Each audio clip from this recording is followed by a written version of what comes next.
Hi, welcome back to our channel Hasni Rajpudi. నేను ఈరోజు డాబా స్టైల్లో జీరా రైస్ చేస్తున్నాను. ఇది చాలా టేస్టీగా ఉంటుంది. Simple recipe. మనం తొందరగా ఈజీగా చేసుకోవాలంటే ఇలా జీరా రైస్ చేసుకోండి. మనకు టేస్ట్ ఉంటుంది, సింపుల్గా ఉంటుంది, బాగుంటుంది. ఇది డాబా స్టైల్లో ఎలా సింపుల్గా తయారు చేయాలో ఈ వీడియోలో చూసేద్దాం. ముందుగా నేను ఒక కప్పు రైస్ తీసుకున్నాను, బాస్మతి రైస్. ఇది ఒక బౌల్లో పోసుకొని 2 సార్లు వాష్ చేసుకున్నాను. ఇవన్నీ 2 సార్లు బియ్యాన్ని కడుక్కున్నాము. ఇదివన్నీ 2 సార్లు శుభ్రంగా కడిగి ఈ బియ్యం మునిగేటట్టు నీళ్లు పోసి పెట్టుకున్నాము. ఇదివన్నీ 2 కప్పులు, ఒక గ్లాసు బియ్యం తీసుకున్నాం కదా. ఇప్పుడు ఒక 4-5 కప్పుల వాటర్ పోసి ఇలా వేడి చేసుకోవాలి. ఇది ఎసరు కాగేటప్పుడు బియ్యాన్ని వేద్దాము. ఎసరు కాగేటప్పుడు వేస్తే బియ్యం పొడి పొడిగా బాగా వస్తుంది రైస్. అందుకోసమని ముందుగా ఎసరు కాగబెట్టి పెడుతున్నా. ఇదిగోండి ఎసరు కాగుతుంది కదా. మనం ముందుగా నానబెట్టి పెట్టుకున్న బియ్యాన్ని నీళ్లు ఉంచేసి దీనిలోకి వేసేసుకోవాలి.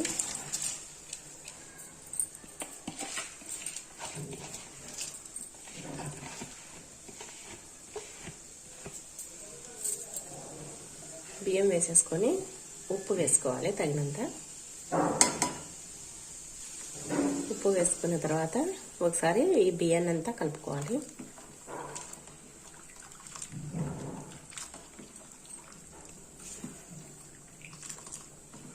ఇవి ఒక 90% ఉడకాలి రైస్. ఇప్పుడు దీంట్లోనే కొద్దిగా లెమన్ పిండుకున్నాము.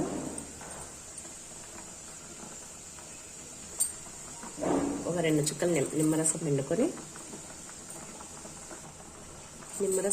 ఒకసారి కలుపుకొని దీనిలో కొద్దిగా ఒక డ్రాప్ అంతా ఆయిల్ వేసుకోవాలి. ఎందుకంటే ఆయిల్ వేసుకోవడం వల్ల ఒకదానికొకటి అన్నం అతుక్కోకుండా ఉంటుంది. ఇప్పుడు బాగా ఉడకనిద్దాము అన్నాన్ని.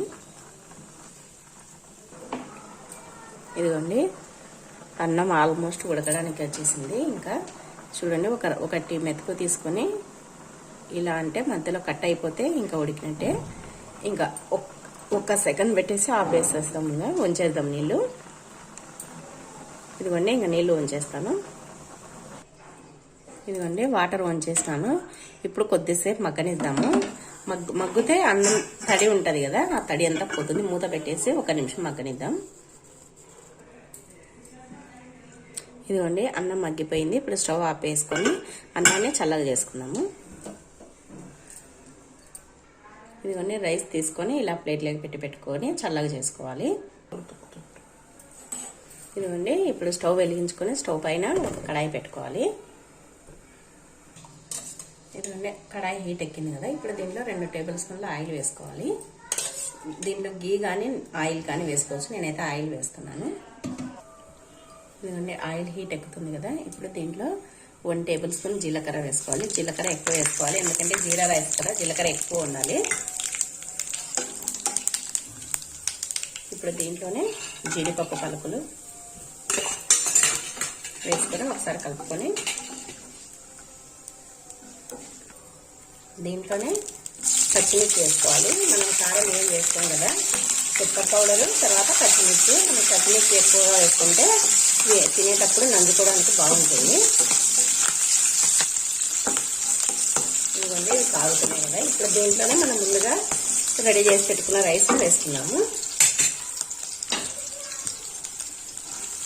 ఈ జీరా రైస్ సూపర్గా ఉంటుంది. ఎవరైనా బంధువులు వచ్చినప్పుడు కూడా చేసి పెట్టండి. సింపుల్గా అవుతుంది, చాలా టేస్టీగా ఉంటుంది. ఇది రైతాతో కానీ లేదంటే ఏదైనా కర్రీస్తో కానీ చాలా బాగుంటుంది.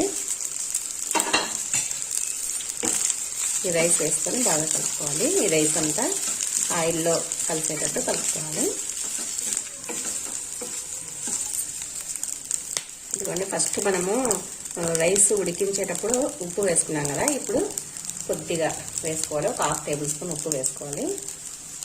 ఉప్పు వేసుకున్నాం కదా. ఇప్పుడు బాగా కలుపుకోవాలి. ఇప్పుడు దీంట్లోనే పెప్పర్ పౌడర్ వేసుకోవాలి. మనం దీంట్లో కారం పొడి ఏం వేయం కదా, పచ్చిమిర్చి పెప్పర్ పౌడరే దీనికి. ఇవన్నీ పెప్పర్ పౌడర్ వేసుకున్నాం. పెప్పర్ పౌడర్ కూడా వేసుకున్నాం కదా. ఇప్పుడు కలుపుకోవాలి.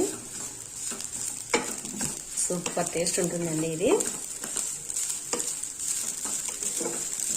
ఈ పెప్పర్ పౌడర్ వేసుకున్న తర్వాత ఒక నిమిషం మూత పెట్టేసి మగ్గనిద్దాము.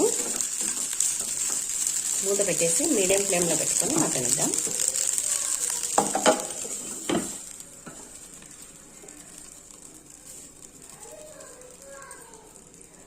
ఒక నిమిషం అలా మగ్గితే దాని ఫ్లేవర్ అంతా, పెప్పర్ ఫ్లేవర్ అంతా రైస్కు పడుతుంది. ఇదిగోండి, ఒక నిమిషం తర్వాత మూత తీసి చూస్తే చూడండి బాగా మగ్గిపోతుంది కదా.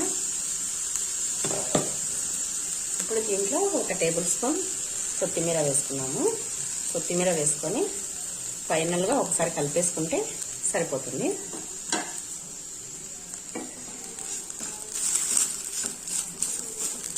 స్మెల్ సూపర్గా ఉంది. ఇంకా అంతేనండి, జీరా రైస్ రెడీ అయిపోయింది. ఇప్పుడు సర్వింగ్ బౌల్లోకి తీసుకున్నాము. స్టవ్ ఆపేసుకొని ఇదిగోండి, ఇప్పుడు సర్వింగ్ బౌల్లోకి తీసుకున్నాము ఈ జీరా రైస్. ఇదిగోండి, సర్వింగ్ బౌల్లోకి తీసుకున్నాం కదా జీరా రైస్ను. ఒకసారి టేస్ట్ చూసి ఎలా ఉందో చెప్తాను.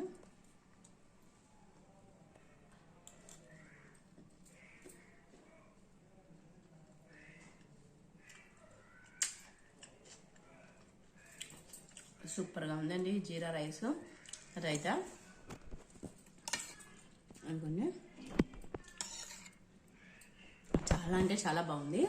మీరు కూడా ఖచ్చితంగా ట్రై చేయండి. ఈ విధంగా ఒకసారి మీరు చేసేటట్లు కాకుండా నేను చేసినట్టుగా ఒకసారి ట్రై చేయండి. మీకు కూడా చాలా బాగా నచ్చుతుంది. మీకు ఈ వీడియో నచ్చిందా? ఈ వీడియో నచ్చినట్లయితే ప్లీజ్ లైక్ చేయండి, షేర్ చేయండి, సబ్స్క్రైబ్ చేయండి, పక్కనే ఉన్న బెల్ ఐకాన్ని క్లిక్ చేయండి. Thank you for watching.